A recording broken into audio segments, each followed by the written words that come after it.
तर मुसळधार पावसाचा फटका शेती पिकांना बसलेला आहे। त्यामुळे भाजीपाल्याचे दर वाढलेले आहेत, वधारलेले आहेत। भाज्यांच्या दरात 20 ते 25% वाढ झाली आहे।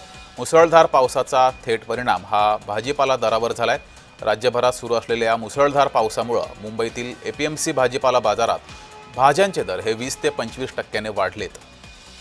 भाजीपाल्यांची आवक चांगली असली तरी पावसामुळे भाजीपाला खराब झालाय, त्यामुळे भाजीपाल्याचे दर वाढलेले आहेत। याचा आढावा घेतला आमच्या प्रतिनिधी कविता लोखंडे यांनी। पाहूयात।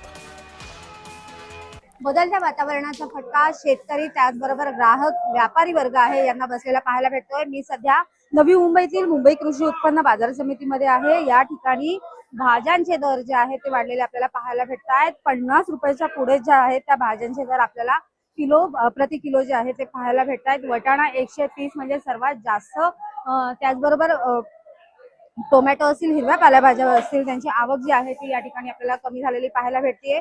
एकूणच बदलत्या वातावरणामुळे जे आहे भाज्या ज्या आहेत त्या खराब पद्धतीच्या यायला लागलेल्या आहेत आणि त्यामुळे जे आहे भाज्या पडून राहताना आपल्याला पाहायला भेटतात। गेल्या 2 दिवसापासून मुसळधार पाऊस मुंबईसह उपनगरांमध्ये पडताना आपल्याला पाहायला भेटतो आणि त्यामुळे ग्राहक वर्गाने जे आहे ती या भाज्यांकडे पाठ फिरवलेली पाहायला भेटते।